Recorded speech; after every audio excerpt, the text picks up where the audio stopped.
आज हमारा जो न्यू मॉड्यूल आज हम डिस्कस करेंगे और उसके अंदर आज हम स्टार्ट करेंगे लिनक्स। इसके अंदर हम लिनक्स पढ़ेंगे कि लिनक्स के ऊपर काम किस तरह किया जाता है। लिनक्स क्या होता है? लिनक्स जो है ना, अभी आप समझ रहे हैं, ये हमारे पास एक ऑपरेटिंग सिस्टम होता है। ठीक है भाइयों। जिस तरह आपके पास लैपटॉप है, तो मोबाइल से स्टार्ट कर लेते हैं। मोबाइल के अंदर भी क्या होता है, हमने जब शुरू शुरू में डिस्कस किया था, लास्ट मॉड्यूल के अंदर हमने ये चीजें डिस्कस की थी कि कंप्यूटर के अंदर या किसी कंप्यूटिंग डिवाइस के अंदर एक ऑपरेटिंग सिस्टम भी होता है। इसी तरह आप एक मोबाइल यूज कर रहे हैं, उसके अंदर भी एक ऑपरेटिंग सिस्टम है जो हार्डवेयर और सॉफ्टवेयर को मैनेज करता है। इसी तरह जो आपके लैपटॉप या कंप्यूटर होते हैं, डेस्कटॉप होते हैं, उनके अंदर भी एक ऑपरेटिंग सिस्टम होता है। मोस्टली जिनको हम यूज करते हैं, जो एंड यूजर यूज करता है अपने जनरल पर्पस कामों के लिए, उसको हम विंडो मोस्टली यूज करते हैं। ठीक है, आपके लैपटॉप में मोस्टली विंडो ही होगा। किसी किसी के पास कोई प्रोफेशनल जो है ना, जिन्होंने काम करना हो किसी कंपनी के अंदर, तो मे भी कहीं पे लिनक्स यूज कर रहे हो, बट हम जो है ना विंडो यूज करते हैं। तो विंडो को यूज करना, इसके ऊपर काम करना थोड़ा सा इजी होता है। क्यों होता है?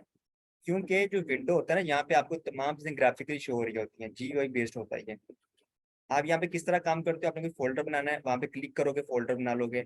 आपने कहीं फाइल सर्च करनी है, आप सर्च कर लोगे। आप ड्रॉप डाउन करोगे, आप पैरों की कीज डिफरेंट होती है, उसको यूज करोगे, तो वहाँ पे हमें तमाम चीजें ग्राफिकली नजर आती है विंडो के अंदर। इसलिए इसको यूज करना थोड़ा सा आसान होता है, ईजी होता है।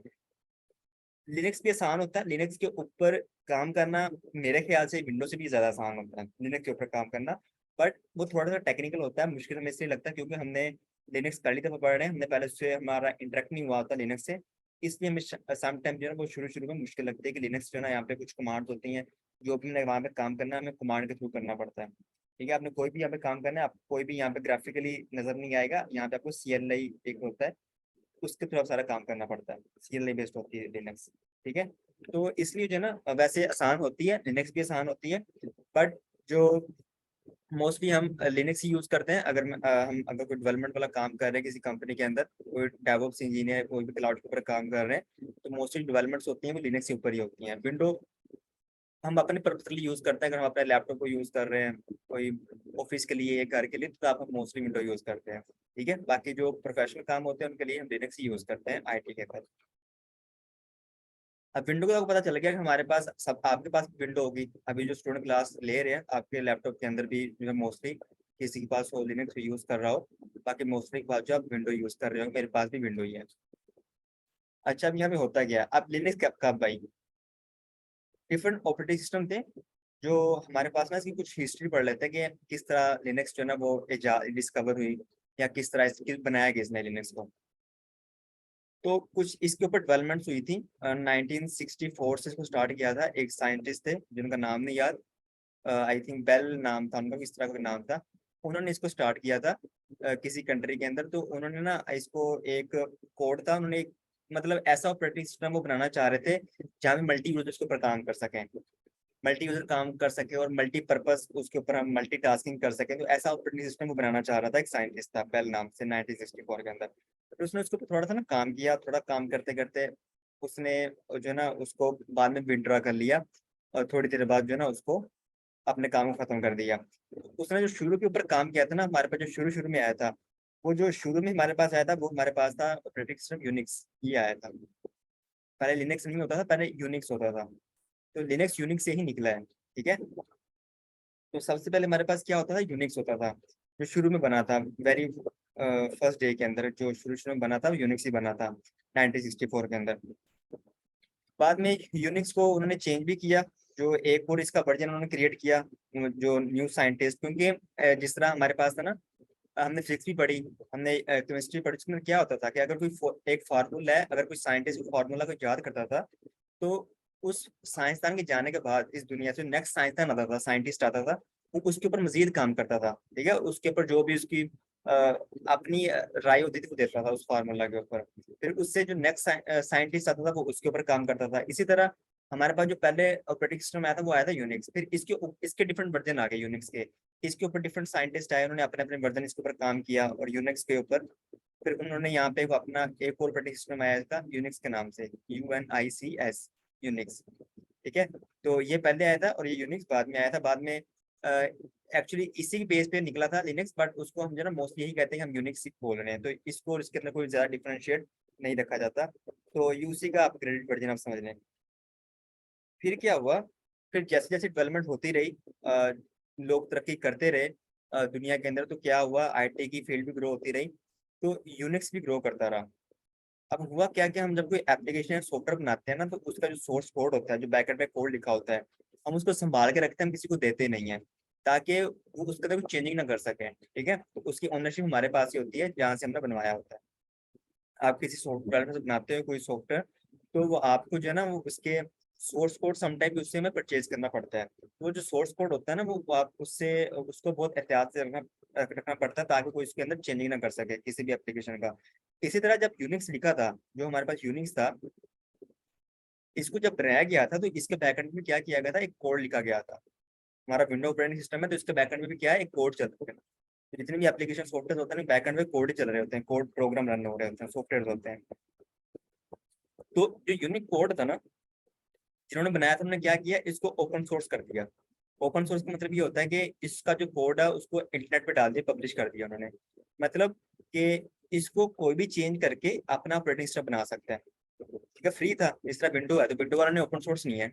अब विंडो ऑपरेटिंग सिस्टम है, तो उसके अंदर हम चेंजिंग नहीं कर सकते, अपना कोई विंडो ऑपरेटिंग सिस्टम नहीं बना सकते। क्यों? क्योंकि उसका जो सोर्स कोड है वो ओपन सोर्स नहीं है, वो उन्होंने अपने पास रखा हुआ, लीक नहीं किया उन्होंने, किसी को भी दिया नहीं है, पब्लिश नहीं किया इंटरनेट के ऊपर। लेकिन जब यूनिक्स बना था, उसका जो बैकएंड पे कोड लिखा था, सोर्स कोड, उसको उन्होंने पब्लिश कर दिया, इंटरनेट के ऊपर डाल दिया। उससे क्या हुआ, उससे डिफरेंट कंपनीज आ गई मार्केट के अंदर। उन्होंने क्या किया, उसी कोड को उठाया, जो बैकएंड पे कोड था, उसी कोड को उठाया, उन्होंने अपना अपना वर्जन निकाल दिया। मतलब उसके अंदर चेंजिंग करके उन्होंने क्या किया, अपना अपना वहां पे अपना निकाल दिया, जिस तरह आईबीएम ने अपना वर्जन निकाल दिया। ठीक है, और यहाँ पे जो है ना, वो मैक ऑपरेटिंग सिस्टम लग आ गया हमारे पास। मैक वालों ने अपना ऑपरेटिंग सिस्टम निकाल दिया, आईबीएम ने अपना ऑपरेटिंग सिस्टम डिप्लॉय कर दिया, एचपी ने अपना ऑपरेटिंग सिस्टम डिप्लॉय कर दिया। ठीक है, और यहाँ पे डिफरेंट तरह के, फिर इसी तरह जो यूनिक्स था, इसी से मिलके बना हमारे पास लिनक्स। इसी से हमारे पास निकला था फिर लिनक्स। ठीक है, अब ये वाले सारे पेड थे। जब यूनिक्स के अंदर चेंजिंग करके या जितने भी सॉफ्टवेयर बने, ऑपरेटिंग सिस्टम बने, सारे पेड थे।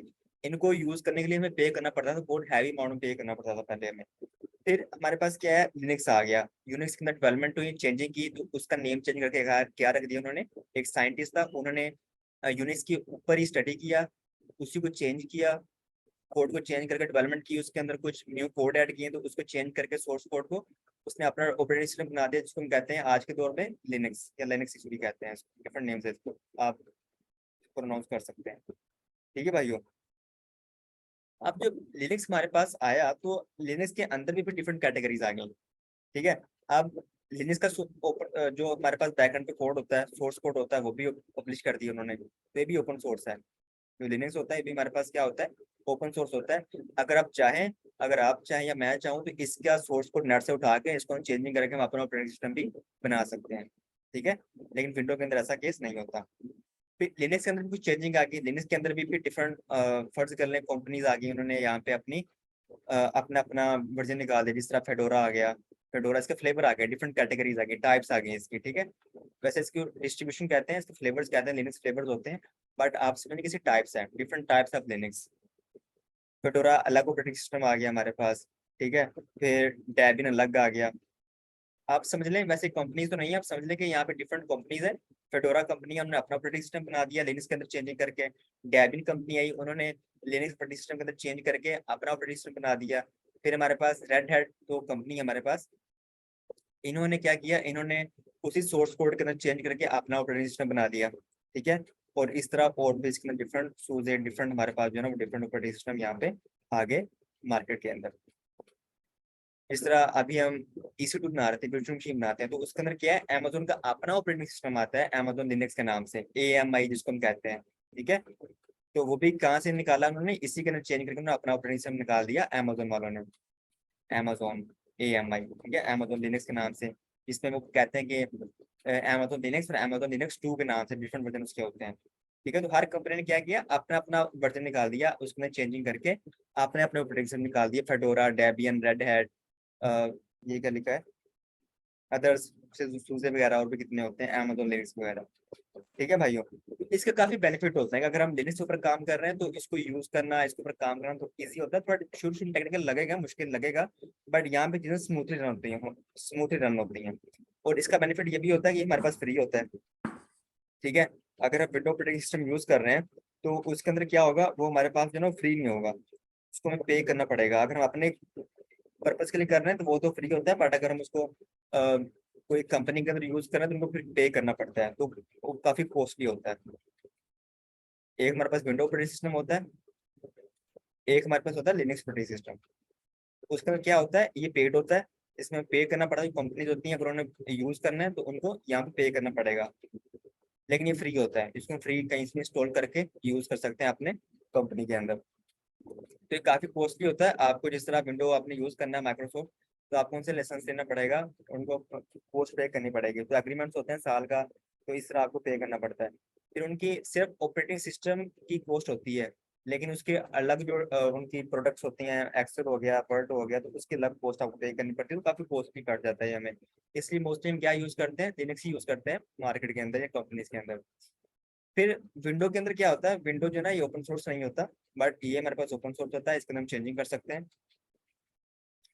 ये विंडो सिक्योर होता है, इसके अंदर ऊपर हम डिफरेंट फायरवॉल इस तरह की चीजें लगा सकते हैं, लेकिन ये उतना सिक्योर नहीं होता जितना हमारे पास लिनक्स सिक्योर होता है। तो लिनक्स हमारे पास ज्यादा सिक्योर होता है अगर इसको कंपेयर करें विंडो से। तीसरा समटाइम ऐसा होता है कि हमारा हम विंडो ऑपरेटिंग सिस्टम यूज कर रहे हैं, तो उसको यूज करते करते क्या होता है कि उसके अंदर जो है ना समटाइम वायरस आ जाता है, फिर हमें विंडो हमारी करप्ट हो जाती है, उसको दोबारा करवाना पड़ता है।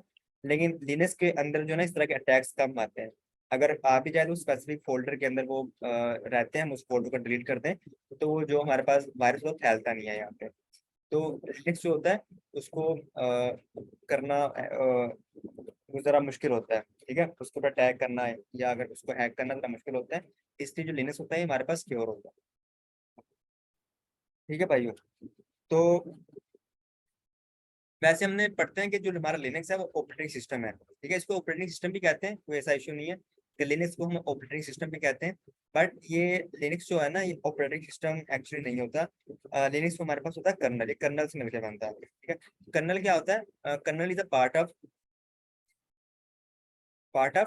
Operating system. ठीक है, kernel part of operating system होता है। जिस तरह हमारे पास विंडो के अंदर ऑपरेटिंग सिस्टम होता है तो हमारे सॉफ्टवेयर हार्डवेयर को मैनेज करता है, सेम कर्नल जो होता है वो हमारे लिनक्स के अंदर हमारे चीज़ों को मैनेज करता है, जो भी सोर्सेज प्रोवाइड करवाता है, रैम वगैरह, तो वो सारे ये काम करता है। तो कर्नल प्लस जीएनयू से मिलके हमारे पास जो है लिनक्स बनता है। लेकिन अभी फिलहाल यही पढ़े कि जो हमारे पास लिनक्स होता है ना ऑपरेटिंग सिस्टम होता है हमारे पास, एक हमारे पास विंडो ऑपरेटिंग सिस्टम होता है और एक हमारे पास होता है लिनक्स ऑपरेटिंग सिस्टम। तो आप इनमें से कोई भी चूज कर सकते हैं।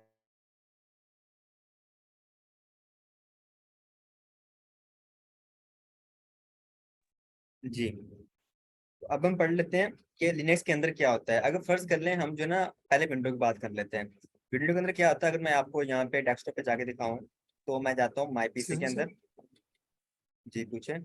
सर ये मैसेज में कह रहे हैं हरीश पर आपकी आवाज़ नहीं आ रही इनको। मैंने माइक एक्चुअली म्यूट किया था। ठीक है, अभी आ रही है ना हरीश आपको? ये सर आ रही है अभी।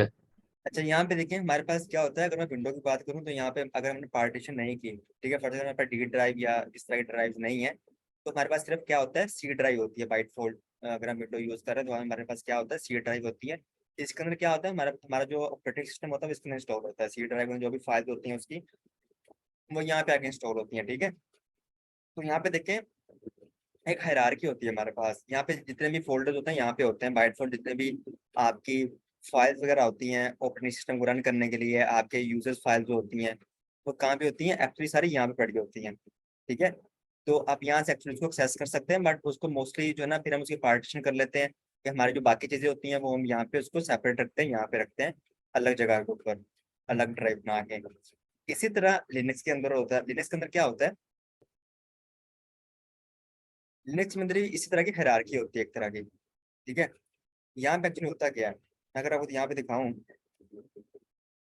एलएस करके, तो अभी देखो यहाँ पे मेरे पास, अभी मैं यहाँ बैठा हूँ रूट डायरेक्टरी के अंदर बैठा हुआ हूँ। जिस तरह हमारे पास सी ड्राइव थी, तो सी ड्राइव सबसे ऊपर वाली होती है। ठीक है, तो इसको हम कहते हैं रूट डायरेक्टरी, जो टॉप लेवल डायरेक्टरी होती है हमारे विंडो के अंदर। इसी तरह और सी ड्राइव के अंदर क्या होता है, डिफरेंट फोल्डर्स एंड फाइल वगैरह होती है हमारी ऑपरेटिंग हमारे सिस्टम की। इसी तरह लिनक्स के अंदर क्या होता है, जो टॉप लेवल डायरेक्टरी होती है ना, जो रूट लेवल डायरेक्टरी होती है, वो होती है ये वाली, जिसको हम कहते हैं, इसको फॉरवर्ड स्लैश से डिनोट करते हैं, जो फॉरवर्ड स्लैश या इसको इससे डिनोट करते हैं, ठीक है। और उसके अंदर फिर हमारे पास डिफरेंट फोल्डर्स आ जाते हैं। यहाँ पे देखो, बिन, etc डेव, बिन, टेम्प वार, जो डिफरेंट चीजें यहाँ पे हमारे पास आती हैं, रूट आता है, डिफरेंट यूजर डायरेक्टरी यहाँ पे बनी होती हैं, तो हम इसके अंदर एक्चुअली काम करते हैं, ठीक है भाई। तो हम जो भी काम करेंगे हम एक्चुअली यहाँ पे करेंगे। अब मैं कहाँ पे, रूट लेवल डायरेक्टरी के अंदर हूँ, top level directory root directory के अंदर अभी मैं बैठा हूँ। अगर मैं यहाँ से किसी फोल्डर के अंदर मूव करना चाहूँ तो मैं इजीली कर सकता हूँ यहाँ पे, ठीक है। वो आपने कैसे करना है वो आपको पता है, cd कमांड से हम चलाते हैं। अगर मैं यहाँ पे करता हूँ चेंज डायरेक्टरी, cd करता हूँ और मैं यहाँ पे चला जाता हूँ होम के अंदर, तो यहाँ पे देखो होम बना हुआ है, मैं यहाँ पे चला जाता हूँ, तो यहाँ मैं ls करके देखता हूँ क्या क्या मेरे पास पड़ा हुआ है, तो इसको रिमूव भी कर सकते हैं, ठीक है। परमिशन ट्राई दे रहा है, अभी मैं रूट यूजर नहीं हूँ। तो अभी मैं आपको क्या दिखा रहा था कि हमारे पास जो ना, अभी जो आपने एक चीज समझनी है कि यहाँ पे हमारे पास क्या है, इस तरह अभी मैं समझने कहाँ बैठा हूँ, सी ड्राइव के अंदर बैठा हूँ लिनक्स के अंदर, ठीक है, जो मेरे रूट लेवल डायरेक्टरी होती है या टॉप लेवल मेरे पास रूट डायरेक्टरी होती है। इसको हम यहाँ से समझ लेते हैं।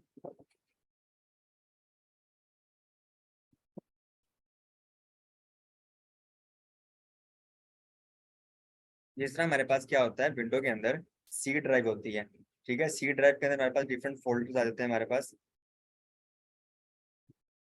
प्रोग्राम फाइल्स आ जाती है मेरे पास, ठीक है, रूट आ जाता है, और मेरे पास होम होम डायरेक्टरी आ जाती है यहाँ पे, ठीक है। यहाँ पे मेरे पास etc आ जाती है। यहाँ पे डिफरेंट कॉन्फ़िगरेशंस और सपोर्टिंग फाइल, यहाँ पे हर फोल्डर का अलग अलग यहाँ पे काम होता है। यूएस आ जाता है, यूएसआर यूजर पिन आ जाता है यहाँ पे, तो डिफरेंट मेरे पास सी ड्राइव के अंदर फोल्डर आ जाते हैं। इसी तरह लिनक्स के अंदर होता है। लिनक्स के अंदर क्या होता है, अगर आप लिनक्स के ऊपर काम कर रहे हैं तो लिनक्स के ऊपर सी ड्राइव जो है ना, उसको हम डिनोट करते हैं फॉरवर्ड स्लैश से, इससे, ठीक है। फिर इसके अंदर डिफरेंट चीजें होती हैं, डिफरेंट फोल्डर आते हैं हमारे पास, इस तरह यहाँ पे लिखे हुए सेम वही यहाँ पे हमारे पास आते हैं, होम डायरेक्टरी आ जाती है, बार आ जाता है, बार डायरेक्टरी आ जाती है, यूजर आ जाता है, पिन आ जाता है हमारे पास, डेव, रूट आ जाता है हमारे पास, डिफरेंट हमारे पास यहाँ पे फोल्डर डायरेक्टरी आ जाती है। तो हम जो भी काम करते हैं हम इसी के ऊपर करते हैं। सबसे पहले हम रूट के अंदर जाते हैं, फिर रूट से हम अगर कहीं पे जाना हो तो यहाँ से सारे जो है ना वो रास्ते निकलते हैं। अगर आपने बार के अंदर जाना है तो यहाँ यहीं रूट से जाएंगे, अगर आपने होम के अंदर जाना है तो यहीं से जाएंगे, तो सारे रास्ते हमारे पास यहीं से निकलेंगे रूट से। एक मिनट, मैं ना जरा ड्राइव ओपन कर लूँ, मैं आपको यहाँ से करवा देता हूँ।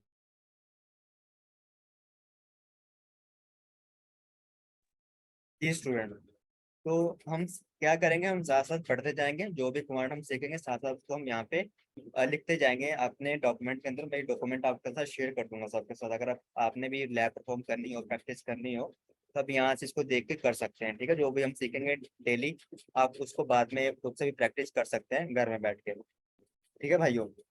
तो सबसे पहली जो कमांड है जो आपने सीखनी है लिनक्स के अंदर, मोस्टली को पता भी होगा, सबसे पहली कमांड होती है, क्योंकि हम जीरो से स्टार्ट करेंगे तो हम जीरो वाली कमांड ही सबसे पहली कमांड होती है हमारे पास, होती है ls की कमांड।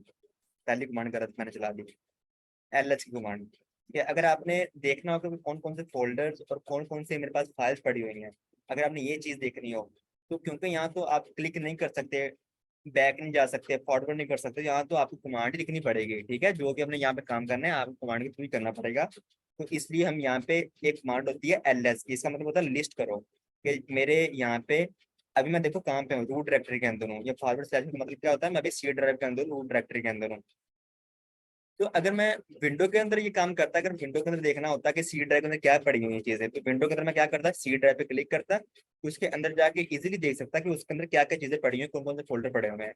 लेकिन लिनक्स के अंदर क्योंकि ग्राफिकली में नजर ही नहीं आएगा, तो मुझे क्या करना पड़ेगा, लिनक्स के अंदर एक कमांड चलानी पड़ेगी ls के नाम से। तो ls क्या करता है, आप जहाँ भी बैठे हुए हो, जिस फोल्डर के अंदर बैठे हुए हो, आप अगर देखना चाहोगे वहां पे कौन कौन सी फाइल्स और मजीद कौन कौन से फोल्डर बने हुए हैं, तो उसको हम यहाँ पे ls कमांड से चेक कर सकते हैं, जिसका मतलब होता है लिस्ट। तो मैं इसको साथ साथ यहाँ पे लिख भी देता हूँ,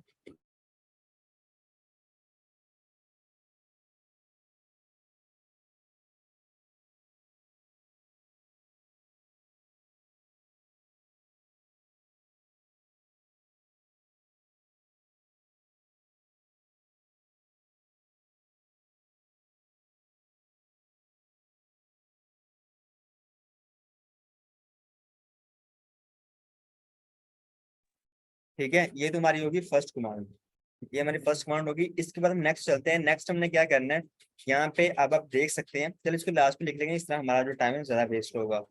तो अब हम क्या करते हैं, किसी फोल्डर के अंदर जाके अपना कोई काम करते हैं। तो अभी जब आप यहाँ पे काम करेंगे ना, कोई भी यहाँ पे अगर कोई काम करने की कोशिश करेंगे तो आपको ये क्या करेगा, डिनाई कर देगा। ठीक है, आप यहाँ पे कोई भी काम परफॉर्म नहीं कर सकते। क्यों? क्योंकि अभी मैं रूट यूजर नहीं हूँ। रूट यूजर क्या होता है, जिसके पास तमाम परमिशन, तमाम प्रिविलेजेस होती हैं, तो कोई भी काम यहाँ पे परफॉर्म कर सकता है। तो मैं as a user, simple user काम कर रहा हूँ, तो मुझे परमिशन नहीं देगा। तो इसलिए रूट यूजर बनने के लिए, ठीक है, रूट यूजर मतलब क्या होता है, अगर आप रूट यूजर काम कर रहे हैं लिनक्स के अंदर, तो आप कुछ भी कर सकते हैं, आप कुछ भी इंस्टॉल कर सकते हैं, डिलीट कर सकते हैं, वो आपको एरर नहीं देगा या आपसे परमिशन आपका नहीं करेगा आपको। ठीक है, तो अभी मैंने जिस तरह एक चीज, मैंने फाइल डिलीट करने की कोशिश की थी, तो उसने मुझे क्या दिया था, एरर दिया था, अभी आपने देखा। तो अभी मैं कहता हूँ कि उसको मुझे रूट यूजर बना दो। ठीक है, रूट यूजर बनने के लिए हम क्या करते हैं, sudo su की कमांड चलाते हैं, sudo su की स्विच यूजर करते हैं। तो ये करते हैं। आप मुझे क्या है, पासवर्ड भी डाल दो, तो मैं पासवर्ड इसमें डाल देता हूँ यहाँ पे। मेरे कहीं में आप यहाँ पे रूट यूजर बन गया हूँ। ठीक है, यहाँ मैं पहले क्या आ रहा था, यूजर नेम आ रहा था अवैस 684। अभी मेरे पास क्या आ रहा है, मेरा स्टेटस चेंज हो गया, उसने मुझे रूट कर दिया है। रूट का मतलब क्या है कि मैं यहाँ पे कोई भी काम इजीली परफॉर्म कर सकता हूँ। ठीक है, मुझे वो एरर नहीं देगा। एलएस कर लेते हैं, तो मेरे पास यहाँ पे जितने भी फोल्डर्स पड़े हुए हैं मुझे यहाँ पे शो हो रहे हैं। ठीक है, तो अब अगर मैं सी ड्राइव से किसी स्पेसिफिक फोल्डर के अंदर जाना चाहूँ तो किस तरह जा सकता हूँ, तो उसके लिए कमांड होती है सीडी की कमांड। सीडी का मतलब क्या होता है, चेंज डायरेक्टरी। जब भी आपने एक फोल्डर से निकल के दूसरे फोल्डर के अंदर जाना है, क्योंकि यहाँ तो आप बैक नहीं कर सकते या फॉरवर्ड नहीं कर सकते, तो आपको कमांड ही चलानी पड़ेगी। यहाँ पे तो सीडी चलाएंगे, सीडी का मतलब चेंज कर दो मेरी डायरेक्टरी और मुझे ले जाओ आप होम के अंदर।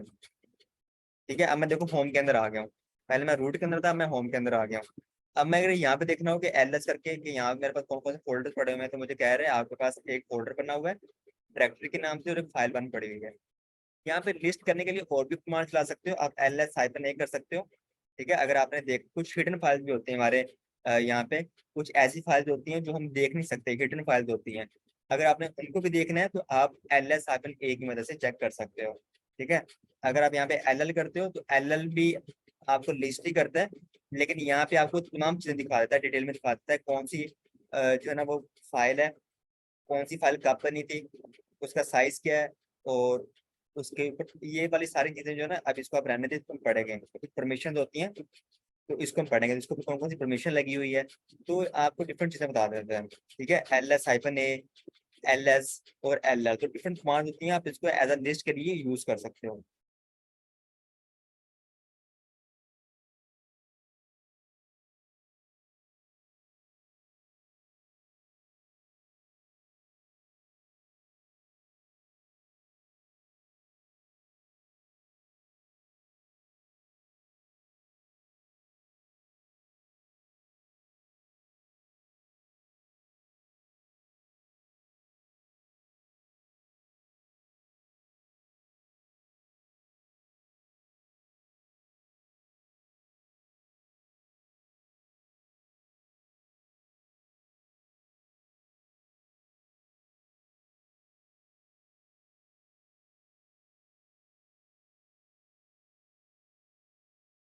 ठीक है भाइयों, तो यहाँ पे देखें, आपको जो अब पता कैसे चलेगा कि आपके पास यहाँ पे फोल्डर कौन सा है और फाइल कौन सी है। ये देखो, जो मुझे ग्रीन में शो कर रहा है, ठीक है, जो मुझे ग्रीन में शो कर रहा है उसका मतलब ये मेरे पास फोल्डर है, और जो मुझे वाइट वाइट में शो कर रहा है, जिस तरह my file, dot file 6, file 1, तो ये मेरे पास क्या है, ये मेरे पास फाइल्स हैं। ठीक है, ये मेरे फाइल्स है, बाकी मेरे पास फोल्डर है। अगर मैं देखना चाहूँ कि यहाँ मेरे पास कौन कौन से फोल्डर हैं, डायरेक्टरी 1 फोल्डर है। अगर मैं यहाँ पे डायरेक्टरी 1 के अंदर जाना चाहूँ तो क्या करूँगा, सीडी करूंगा, सीडी करके डायरेक्टरी 1 के अंदर चला जाता हूँ। सॉरी, सीडी करता हूँ और डायरेक्टरी 1 पे चला जाता हूँ। यहाँ पे एलएच करता हूँ, यहाँ पे कुछ भी नहीं पड़ा होगा। तो देखिए, आप आपने क्या किया, सीडी करके आपने चेंज डायरेक्टरी कर लिया। तो सीडी को किस लिए यूज किया जाता है, टू चेंज डायरेक्टरी। ठीक है, डायरेक्टरी क्या होता है, जिस तरह हम विंडो के अंदर क्या कहते हैं, फोल्डर कहते हैं, तो उसी तरह लिनक्स के हम उसको फोल्डर नहीं कहेंगे, लिनक्स के अंदर हम उसको डायरेक्टरी कहेंगे। ठीक है भाइयों, विंडो के अंदर हम क्या कहते हैं, फोल्डर कहते हैं, बट लिनक्स के अंदर हम उसको डायरेक्टरी बोलेंगे। फोल्डर भी कह सकते हैं, बट उसको हम जो है ना वो डायरेक्टरी बोलते हैं। सीडी मतलब होता है कि आपने एक फोल्डर से निकल के दूसरे फोल्डर के अंदर जाना तो हम सीडी चूज करते हैं। फिर एक और कमांड होती है सीडी स्पेस डबल डॉट। इसका मतलब क्या होता है, इसका मतलब ये होता है कि अगर आपने वापस आना है, ठीक है, टू बैक फ्रॉम फोल्डर, ठीक है, अगर आपने वापस आना है वहां से तो आप सीडी डबल डैश का यूज कर सकते हो। तो आप उस फोल्डर से बाहर आ जाओगे, एग्जिट कर जाओगे उस फोल्डर से, ठीक है। तो इस तरह डिफरेंट कमांड होती हैं। यहाँ पे देखो मैं सीडी करके इसके अंदर आ गया था, अब मैं यहाँ पे सीडी डबल डॉट एंटर करता हूँ, दोबारा वापस आ गया। तो कैसे पता चल रहा है, यहाँ से पता चल रहा है। यहाँ पे देखो पहले मैं होम के अंदर डायरेक्टरी 1 के अंदर था, अब मैं डायरेक्टरी 1 से बाहर निकल आया हूँ, दोबारा होम के अंदर आ गया। ठीक है भाइयों, अगर आपने इसको क्लियर करना हो, सारी चीजों को क्लियर करना हो, तो उसके लिए डिफरेंट कमांड होती है। यहाँ पे CLER लिख दो, क्लियर लिख दो, ये सारी चीजें क्लियर हो जाएंगी। ठीक है, एंटर करो, क्लियर हो जाएंगे। आपने नहीं करना, एक और कमांड होती है, आप कंट्रोल L करो, क्लियर हो जाएगा। क्लियर के लिए भी हमारे डिफरेंट कमांड होती है। एक हमारे पास होता है कंट्रोल प्लस L होता है, तो यहाँ मैं इसके साथ लिख देता हूँ कंट्रोल L, तो एक होता है हमारे पास क्लियर। अब यहाँ पे कुछ भी लिख दो, तो to clear screen, screen clear करने के लिए हम कमांड यूज करते हैं। ठीक है, मेरी आवाज क्लियर आ रही है आपको? जी सर, आ रही है। ठीक है, तो अभी जो है ना आपको मैं भी थोड़ा सा मुश्किल लग रहा है, तो अभी हम इसको करेंगे, अभी चीजें करेंगे। मैं सब बेसिक कमांड आपको दिखा रहा हूँ, तो उसके बाद हम नेक्स्ट चलते हैं। अगर मैंने देखना हो कि यहाँ पे कौन कौन सी चीजें पड़ी हैं, कौन कौन से फोल्डर पड़े हैं होम के अंदर, इस फोल्डर के अंदर या इस डायरेक्टरी के अंदर कौन कौन सी फाइल या फोल्डर पड़े हैं, तो मैं क्या करूंगा, LS चलाऊंगा। तो LS करके मुझे क्या रहेगा, फाइल 1 और डायरेक्टरी 1 पड़ी हुई है, तो मैं कहता हूँ उसको डिलीट कर दो। तो डिलीट करने के लिए मैं क्या करूंगा, RM करूंगा और फाइल 1 करूंगा, फाइल 1 के नाम से। तो मैं LS करूंगा, देखो फाइल 1 मेरे पास यहाँ पे रिमूव हो गई है। तो रिमूव करने के लिए डिफरेंट कमांड्स होती हैं, उसके लिए हम आगे जाकर डिस्कस करेंगे, लेकिन अभी हमने सिर्फ रिमूव ही पढ़ना है यहाँ पे। ठीक है भाइयों, फिर अब हम डायरेक्टरी 1 को रिमूव करते हैं। डायरेक्टरी 1 के लिए दोबारा RM करता हूँ, और यहाँ पे मैं क्या करता हूँ, आपने गौर से देखना, डायरेक्टरी 1 लिखूंगा। जैसे मैंने डायरेक्टरी 1 लिखा है, तो वो कह रहा है कि जो RM की कमांड है ना, इसको आप फाइल को रिमूव करने के लिए यूज कर सकते हो, बट यहाँ पे आप डायरेक्टरी को या फोल्डर को रिमूव करने के लिए यूज नहीं कर सकते। ठीक है, उसके लिए अलग से कमांड होती है, उसके लिए हमारे पास कमांड होती है RM-R की कमांड होती है, आपने ये चलानी होती है। डायरेक्टरी 1 चलाता हूँ तो मेरे पास LS करता हूँ, तो सारा कुछ मेरे पास यहाँ पे रिमूव हो गया। ठीक है, अब मेरी जो होम डायरेक्टरी है वो मेरे पास यहाँ पे बिल्कुल एम्प्टी हो गई, खाली हो गई, यहाँ पे कुछ नहीं पड़ा हुआ मेरे पास। तो अब यहाँ पे आपको पता चल गया हम रिमूव क्या करते हैं। एक रिमूव कमांड होती है, टू रिमूव फाइल्स। ठीक है, एक होती है RM-R होती है कमांड, उसको भी चला सकते हैं। उससे क्या होता है, टू रिमूव डायरेक्टरीज। ठीक है, डायरेक्टरीज भी कह सकते हैं आप, इसको फोल्डर्स भी कह सकते हैं, नो इशू। एक और कमांड होती है, लेकिन वो आप ना ही चलाएं तो अच्छा होगा। एक कमांड होती है हमारे पास यहाँ पे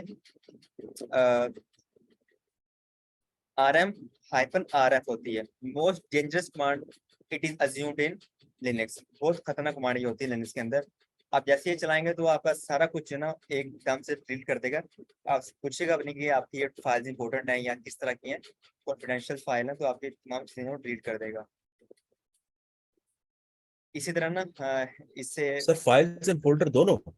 हाँ सारा कुछ डिलीट कर देगा इससे फोर्सफुली। F का मतलब होता है फोर्सफुली, अगर आप फोर्सफुली डिलीट करना चाहते हो तो वो आपको तमाम से डिलीट कर देगा। एक ना स्टूडेंट था, मैं ऐसे क्लास ले रहा था, तो वो ना मैं ना उनको पढ़ा रहा था, तो वो स्टूडेंट ना कहने लगा, सर मैं ना एक कंपनी के अंदर सॉफ्टवेयर हाउस के अंदर जॉब करता था, तो वहाँ पे हुआ क्या, वहाँ पे कुछ ऐसा हुआ कि ना वहाँ पे मैंने ये कमांड चला दी RM-RF वाली, RM-RF की कमांड चला दी, और उसने क्या किया, इस कमांड जैसे मैंने इसको एग्जीक्यूट किया, तो कंपनी की जो भी वहाँ पे फाइल इंपॉर्टेंट फोल्डर वगैरह थे वो सारा कुछ डिलीट हो गया उस सिस्टम से। ठीक है, वो कहता मैं बहुत परेशान हुआ, लेकिन जो ना शुक्र है उस दिन फ्राइडे था, लेकिन मैं घर वापस जल्दी आ गया। तो मैंने उससे पूछा, मैंने कहा फ्राइडे तुम तो वापस जल्दी आ गए, तो फिर तुम नेक्स्ट दिन जब गए तो उन्होंने कुछ नहीं कहा तुम्हें? तो कहता है नेक्स्ट डे मैं गया था, लेकिन मुझे रखा नहीं फिर वहां पे। तो इस तरह बहुत जो है ना डेंजरस पार्ट्स को माना जाता है। तो ये जो ना आपकी तमाम चीजें एकदम से डिलीट कर देता है RM-RF। तो इसको आप ना भी चलाएं, सर? अगर आपने कोई भी चीज डिलीट करनी है तो आप सिर्फ आरएम कमांड से उसको डिलीट कर सकते हैं।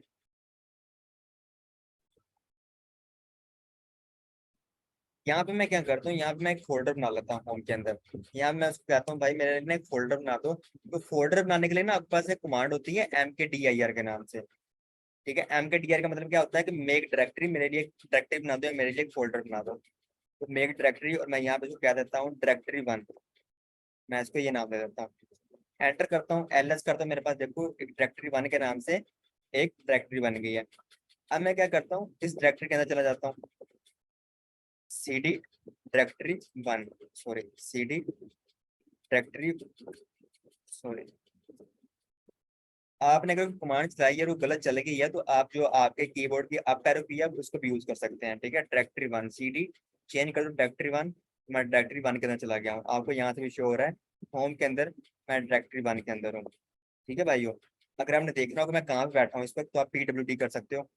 ठीक है, अगर आप नहीं पता चल रहा है, ठीक है, अगर आपने बहुत सारे फोल्डर बनाए हुए हैं और आप किसी लास्ट फोल्डर के अंदर जाके बैठे हुए हो, आपको नहीं पता चल रहा कि मेरी लोकेशन क्या है, तो अगर आपने लोकेशन देखनी हो तो आप PWD भी चेक कर सकते हो, प्रेजेंट वर्किंग डायरेक्टरी। मेरी प्रेजेंट वर्किंग डायरेक्टरी मुझे बताओ यहाँ पे। एक और कमांड हमने पढ़ ली, PWD to check your current location. ठीक है, करंट लोकेशन या करंट डायरेक्टरी आप यहाँ से चेक कर सकते हो कि मैं कहाँ पे बैठा हूँ। तो PW कमांड से चेक कर सकते हो। पर एक और कमांड हमारे पास यहाँ पे यहीं से पढ़ लेते हैं, mkdir। इसका मतलब क्या होता है, इसका मतलब होता है टू मेक फोल्डर। ठीक है, फोल्डर कह लें या इसको आप डायरेक्टरी ही बोल रहे हैं, अगर आप लिनक्स पढ़ रहे हैं, लिनक्स के ऊपर काम कर रहे हैं तब इसको डायरेक्टरी ही बोलें। ठीक है, तो डायरेक्टरी में शॉर्ट फॉर्म में लिखूंगा dir लिखूंगा, तो आपने इसको माइंड में रखना है। तो फोल्डर बनाने के लिए, डायरेक्टरी बनाने के लिए हम क्या करते हैं, mkdir की कमांड यहाँ पे रन करते हैं। ठीक है भाइयों, और यहाँ पे मैं ls करता हूँ तो यहाँ कुछ भी नहीं है मेरे पास। मैं यहाँ पे दोबारा वापस आ जाता हूँ, यहाँ पे सॉरी, यहाँ पे दोबारा वापस आ गया। एक और कमांड आपको दिखाता हूँ, मैं cd करके जाता हूँ डायरेक्टरी 1 के अंदर चला जाता हूँ। ठीक है, अब मैं चाहता हूँ मैं रूट के अंदर जाना, तो मुझे क्या करना पड़ेगा, cd डबल डोर लगाना पड़ेगा। लेकिन मैं चाहता हूँ कि मैं जो ना एक और डायरेक्टरी यहाँ से बाहर आना चाहता हूँ, तो फिर यहाँ पे आप फॉरवर्ड स्लैश और यहाँ लगा दो, एंटर कर दो। आप डायरेक्टरी देखो 2 फोल्डर बाहर आ गए या एक फोल्डर। ठीक है, पहले डायरेक्टरी 1 से निकल के होम के अंदर आए, होम से बाहर निकल के दोबारा कहाँ पे आ गए, रूट के अंदर आ गए। ls करूंगा तो देखो आप रूट के अंदर बैठे हुए हो। तो अगर आप 1 बाय 1 निकलना चाहो, डायरेक्टरी से बाहर बैक आना चाहो तो 1 बाय 1 भी निकल सकते हो। अगर आप मल्टीपल लोकेशन को जंप करना चाहो तब उसको भी जंप करके एक साथ आ सकते हो, बाहर आ सकते हो। ठीक है, तो ये भी आपके पास होता है। सर? जी मैं दोबारा जाता हूँ डायरेक्टरी 1 के अंदर, सॉरी जी पूछे। सर ये मल्टीपल डायरेक्टरी से जो बैक की तरफ आते हैं इसकी कोई लिमिट है कि 3 या 4 से ज्यादा आप बैक नहीं जा सकते एक टाइम में, या आप जितनी मर्जी जितने, अगर मैं 6 डायरेक्टरी अंदर हूँ तो मैं 6 दफा ये डॉट स्लैश करूंगा? हाँ, आपको 3 दफा लगाना पड़ेगा। ठीक है, आप जितने में डायरेक्टरी बाहर निकलना है तो इसके अंदर आपको कोई खास लिमिट नहीं होती, लेकिन आप यूज कर सकते हैं cd dot dot slash dot, जितने आप निकलना है, जितनी दफा आपने बाहर आना है उतनी दफा आपको वो लगाना पड़ेगा।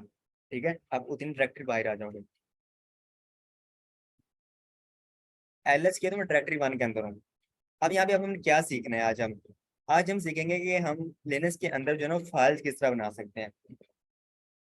ये तो हमारी थी कोई बेसिक कमांड। ठीक है, ये तो आनी ही चाहिए। ये जनरल कमांड होती है, जनरल पर्पस कमांड, कि अगर आप कोई भी काम कर रहे हो तो ये तो कमांड आपको आनी ही चाहिए। ls क्या होता है, ls-a ll cd dot dot control l remove pwd mkdir, ये तो आपको आनी ही चाहिए। ठीक है, अब हम जो पढ़ेंगे, अगर इसमें कोई ऐड करना चाहे तो वो हम कर लेंगे ऐड। ठीक है भाइयों, तो वो हम पढ़ेंगे कि क्रिएट फाइल्स, अगर हमने कोई फाइल क्रिएट करनी है लिनक्स के अंदर तो वो किस तरह करेंगे। ठीक है, तो वो आज हम सीखेंगे यहाँ पे। अब लिनक्स के अंदर फाइल्स को क्रिएट करने का डिफरेंट तरीके होते हैं हमारे पास। ठीक है, काफी तरीके होते हैं, हम उनको अभी डिस्कस करते हैं। अच्छा, लिनक्स के अंदर क्या होता है, लिनक्स के अंदर आपको ये देखना पड़ता है कि how to create files, how create files. Linux के अंदर फाइल्स को क्रिएट करने के डिफरेंट तरीके होते हैं हमारे पास, ठीक है। लिनक्स के अंदर तो हमारे पास सबसे जो फर्स्ट तरीका होता है, first way to create file, हमारे पास होता है कैट। आप कैट को यूज करते हुए अपनी फाइल बना सकते हैं लिनक्स के अंदर, ठीक है। और एक और तरीका होता है, वो हमारे पास होता है टच। अगर आपने कोई एम्प्टी फाइल क्रिएट करनी है लिनक्स के अंदर, तो आप टच को यूज कर सकते हो। एक और वे होता है, उसका नाम होता है विम। वी भी इसको कहते हैं, तो उसको हम विम भी कहते हैं, ठीक है। तो इसके थ्रू भी हम क्रिएट कर सकते हैं। एक और तरीका होता है नैनो। अगर आपने कोई फाइल क्रिएट करनी है तो आप इसके थ्रू भी फाइल को क्रिएट कर सकते हैं, ठीक है। तो बेसिकली मेरे पास ये 4 तरीके होते हैं। इसको यूज करते हुए इसी को हम सीखेंगे कि इसके थ्रू हम अपने लिनक्स के ऊपर फाइल्स को किस तरह क्रिएट कर सकते हैं, ठीक है भाइयों। तो सबसे पहले हम डिस्कस करेंगे कैड के थ्रू किस तरह कर सकते हैं, और फिर आज हम ये 2 डिस्कस करेंगे, एक कैड डिस्कस करेंगे और एक विम डिस्कस करेंगे, ठीक है।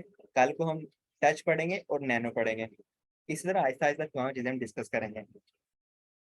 तो सबसे पहले हम पढ़ लेते हैं कि कैट और विम की मदद से हम फाइल किस तरह क्रिएट कर सकते हैं अपने लिनक्स के अंदर। यहाँ पे चलते हैं, यहाँ पे आप आ जाए।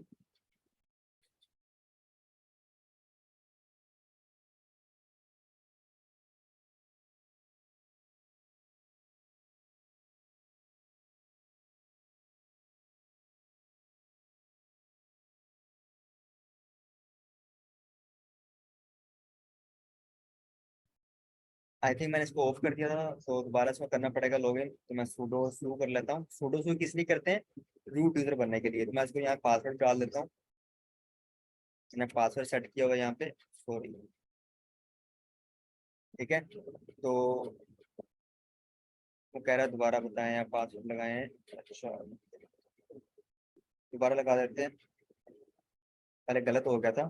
तो यहाँ पे पासवर्ड शो नहीं करता है, तो इस इतना सिक्योर होता है। अगर यहाँ पे कोई पासवर्ड आप डाल रहे हो, हम डेटाबेस के ऊपर जब काम करेंगे तो आपको पता चलेगा कि वहाँ पे अगर कोई पासवर्ड डालते हैं हम, तो ये शो नहीं करेगा आपको मैं आप क्या लिख रहे हैं यहाँ पे, ठीक है। तो इतना सिक्योर होता है ये। तो यहाँ पे एक और कमांड लिख लेते हैं। अगर आपने रूट यूजर बनना है तो वो किस तरह बन सकते हैं, तो यहीं पे लिख लेते हैं फर्स्ट वाले पे sudo सू लिख लेते हैं। इससे क्या होता है, to become root user. Root user करने के लिए हम क्या करते हैं, sudo सू का यूज करते हैं, sudo सू वाली कमांड को हम चलाते हैं, ठीक है भाइयों। अब हम चलते हैं यहाँ पे। अब यहाँ पे जाके सर देख लेते हैं कि जी, सर अगर ये sudo की कमांड ना चलाएं तब भी हम काम तो कर सकते हैं ना? अगर हम sudo की कमांड ना चलाएं तो हम फिर बेसिक बेसिक काम कर सकते हैं, सारे काम नहीं कर सकते। फिर आप कोई फाइल रिमूव नहीं कर सकते। अगर आपने कोई इंस्टॉल करना है कोई सॉफ्टवेयर या कोई पैकेज, तो वो भी यहाँ पे इंस्टॉल नहीं कर सकते, ठीक है। तो आपको रूट यूजर बनना ही पड़ेगा। अभी तो अभी फर्ज कर लें किसी ने आपको, आप किसी के सिस्टम पर काम कर रहे हैं लिनक्स के ऊपर, किसी ने आपको as a user permission sign की हुई है, आप एज अ यूजर वहाँ पे काम कर रहे हो, और किसी का ऑपरेटिंग सिस्टम है कोई और, तो वहाँ भी काम नहीं कर सकोगे अनटिल अनलेस आपके पास वो परमिशन असाइन है या नहीं है, ठीक है। तो यहाँ पे आपके पास परमिशन साइन नहीं है ही होती, तो आपको यहाँ पे रूट यूजर बनना ही पड़ता है। अगर आप रूट यूजर नहीं बनना चाहते, अगर आप चाहते हैं कि मैं एज अ यूजर ही काम करूँ, तो फिर आपने कोई भी काम करना है ना, तो उसके शुरू में आपको फिर सूडो लगाना पड़ेगा, सूडो ls, ठीक है, pseudo remove, pseudo yum install httpd। इस तरह आपको फिर हर कमांड के शुरू में सूडो लगाना पड़ेगा। तो अगर आप चाहते हैं कि मुझे हर कमांड के शुरू में सूडो ना लगाना पड़े, तो फिर आपको क्या करना पड़ेगा, वहां पे ये सारी चीजें करनी पड़ेंगी। पहले आपको रूट यूजर बनना पड़ेगा। पहले आप आपके लिए ये है कि आप पहले रूट यूजर बन जाओ। चले जी, मैं चला जाता हूँ होम के अंदर, ls करता हूँ, तो मेरे पास यहाँ पे सिर्फ डायरेक्टरी वन पड़ी हुई है, ठीक है भाइयों। अब मैं इससे कहता हूँ कि भाई आप ऐसा करो, मेरी एक फाइल बना दो कैट की मदद से। तो मैं लिखूँ कैट, तो यहाँ मैं लिख देता हूँ कैट फाइल वन। जो भी आपने फाइल का नाम रखना है आप उसको यहाँ पे लिख दो। तो मैं क्योंकि अपनी फाइल को फाइल वन का नाम देना चाहता हूँ, तो मैंने फाइल वन यहाँ पे उसको नेम दे दिया। मैं एंटर करता हूँ, तो वो मुझे कह रहा है कि आप ऐसा ना करें, आप कमांड तो सही चलाएं भाई। सॉरी, मैंने यहाँ कमांड गलत चला दी। कैट, आपको यहाँ पे ग्रेटर देन का साइन डालना पड़ेगा, ठीक है। Greater than cat, greater than, और यहाँ पे आप फाइल वन, जो भी अपने फाइल यहाँ पे बनानी है, आप उसको यहाँ पे चलाएंगे। तो जैसे आप cat greater than sign file one यहाँ पे लिखेंगे, तो यहाँ पे आपको ना वो एक कहेगा कि आप यहाँ पे कुछ लिख लें, जो भी लिखना चाहते हैं आप लिख लें। तो मैं लिखना चाहता हूँ this is my file one, मैं अभी फाइल के अंदर लिख रहा हूँ, ठीक है। This is my file one, ठीक है। हेयर आई एम, कुछ भी लिख लेते हैं यहाँ पे आप। अब मैंने सारा कुछ लिख लिया, मैंने अपनी फाइल कंप्लीट कर ली। अब मैंने इसे एग्जिट कैसे करना है, मैंने फाइल से बाहर कैसे निकलना है। तो फाइल से बाहर निकलने के लिए आपको क्या करना पड़ेगा, कंट्रोल डी करना पड़ेगा, ठीक है। कंट्रोल डी प्रेस करेंगे तो आप फाइल से बाहर आ जाएंगे, एग्जिट कर जाएंगे। तो देखो मेरे पास अब क्या बन गया, मैंने एलएस किया तो मेरे पास डायरेक्टरी 1 और फाइल 1 बन गई है। अब मैं अगर देखना चाहूँ कि फाइल 1 के अंदर क्या लिखा हुआ है तो वो मैं किस तरह देख सकता हूँ। तो फाइल 1 के अंदर देखने के लिए आपको क्या करना पड़ेगा, कैट की मदद से कमांड चलानी पड़ेगी, कैट। अब आपने ग्रेटर देन साइन नहीं डालना, ठीक है। आप क्योंकि अपने कंटेंट देखना है कि मेरी फाइल के अंदर क्या कंटेंट लिखा हुआ है, तो अब आपने ग्रेटर देन साइन नहीं डालना। अब आप सिर्फ यहाँ पे चलाएंगे कैट फाइल 1। अब आपको शो कर रहा है इसका, ये चीजें लिखी हुई हैं, this is my file 1, this is my here I am, ये लिखा हुआ है, ठीक है। अब अगर आप इसको चेंज करना चाहो कंटेंट को, किस तरह कर सकते हैं। चेंज करने के लिए या इसको ओवरराइट करने के लिए मैं दोबारा कमांड चलाता हूँ, कैट ग्रेटर देन साइन और फाइल 1 लिख देता हूँ यहाँ पे, ठीक है। अब मैं इसको एंटर करता हूँ तो अब मैं यहाँ पे कुछ भी लिख लूँ, यहाँ पे लिख लेता हूँ this is my new content, this is my new content, overwrite. Control D करता हूँ,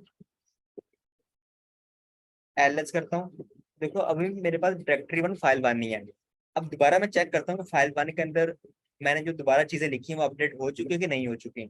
तो उसके लिए मुझे क्या करना पड़ेगा, कैट सिंपली फाइल 1 मुझे लिखना पड़ेगा, एंटर करता हूँ। तो देखो यहाँ पे उसने क्या लिख दिया, this is my new content, ठीक है। तो यहाँ पे उसने जो ओल्ड कंटेंट था ना उसको रिमूव कर दिया, न्यू को ओवरराइट कर दिया यहाँ पे, ठीक है। पुराना वाला रिमूव हो गया, न्यू वाला उसकी जगह पे आके प्लेस हो गया, तो ओवरराइट ये हमारे पास हो गया।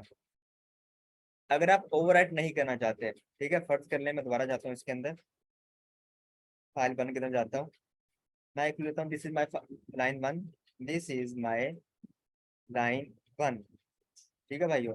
मैं तो क्या करता हूँ, कंट्रोल डी करता हूँ, मैं दोबारा कैट फाइल 1 करता हूँ, तो वो भी ओवरराइट हो गया, रिमूव हो गया, न्यू कंटेंट उसकी जगह आ गया, दिस इज माई लाइन 1।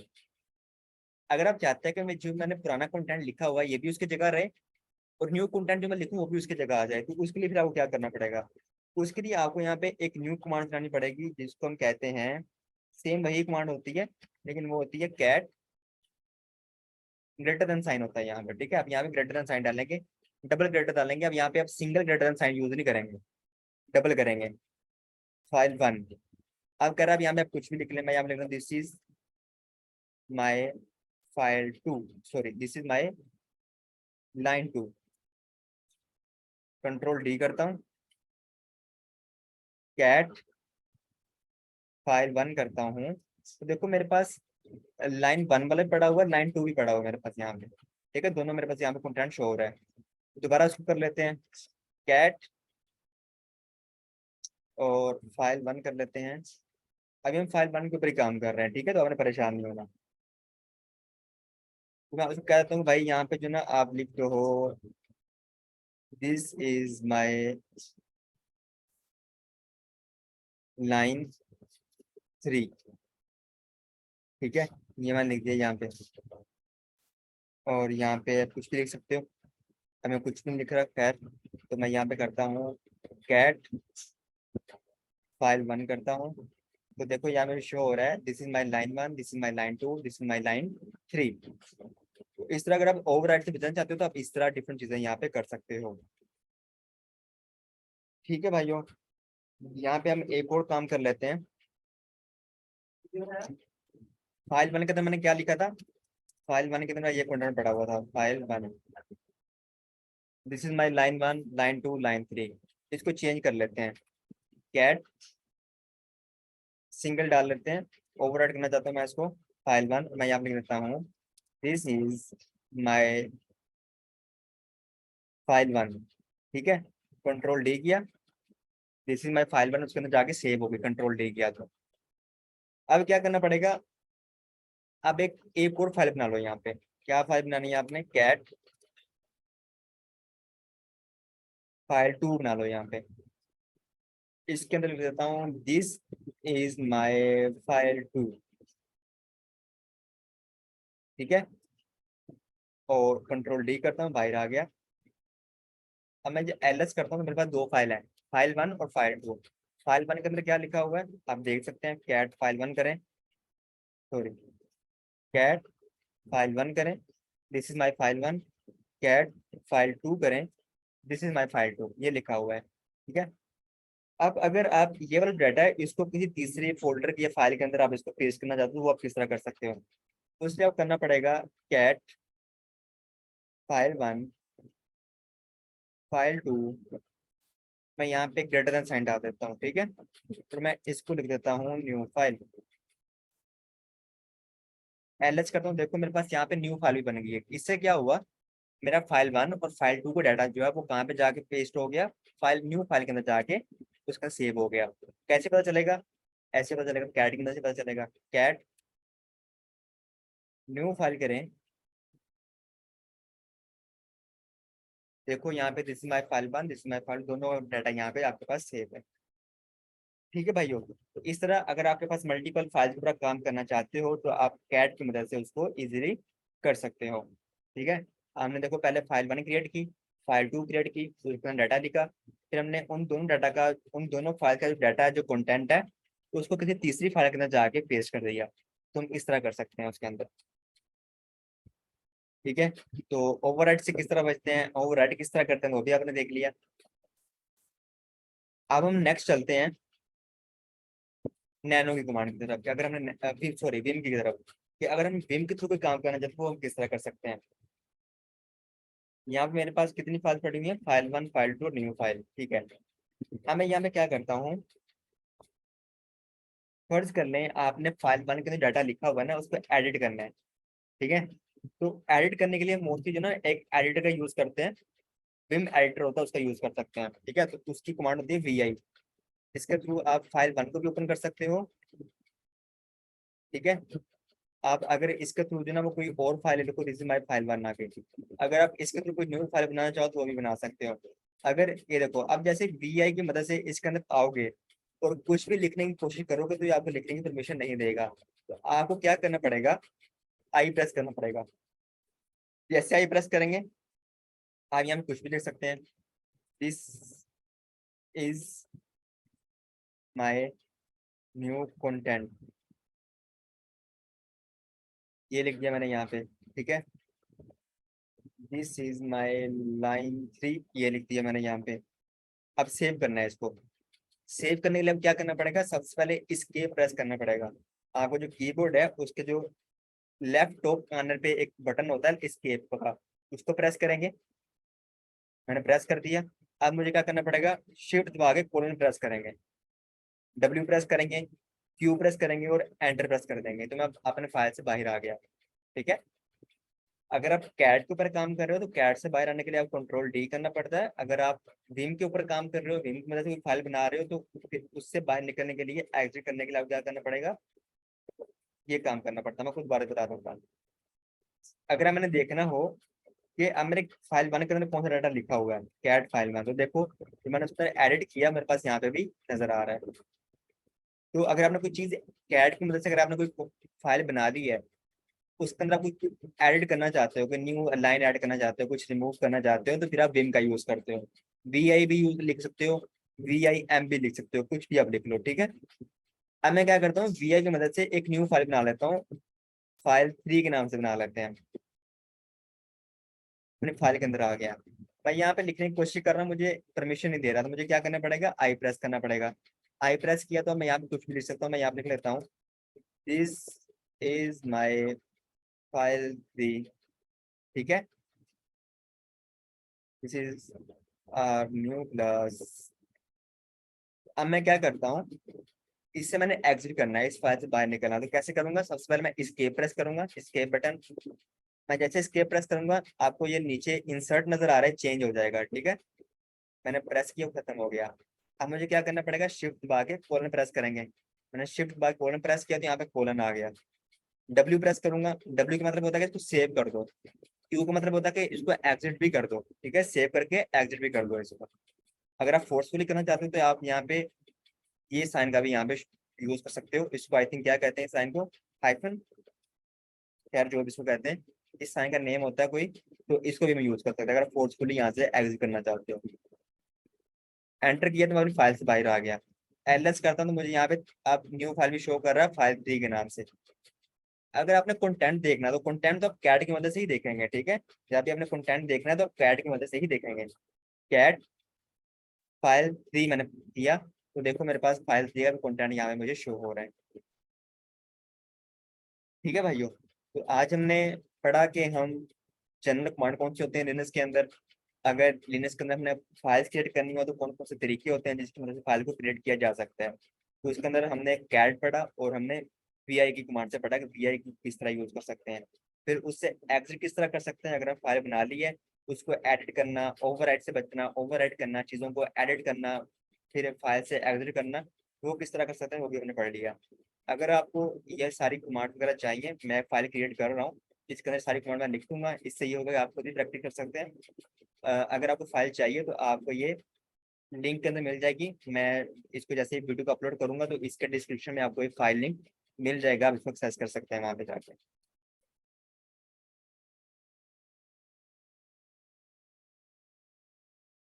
यहाँ पे एक और कमांड होती है, अगर यहाँ मैं एलएस करता हूँ, मैं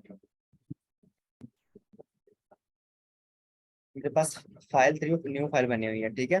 तो मैं न्यू जाके देखता हूँ न्यू फाइल के अंदर क्या पड़ा हुआ है। तो कैट की मदद से देखूंगा, cat new file, this is my file 1, this is my file 2, एक सीक्वेंस में नजर आ रहा है।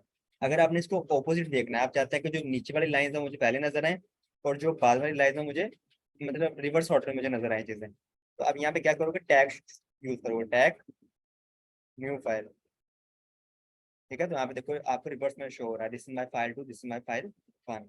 इस तरह आप टैग का भी यूज कर सकते हो लिनक्स के अंदर।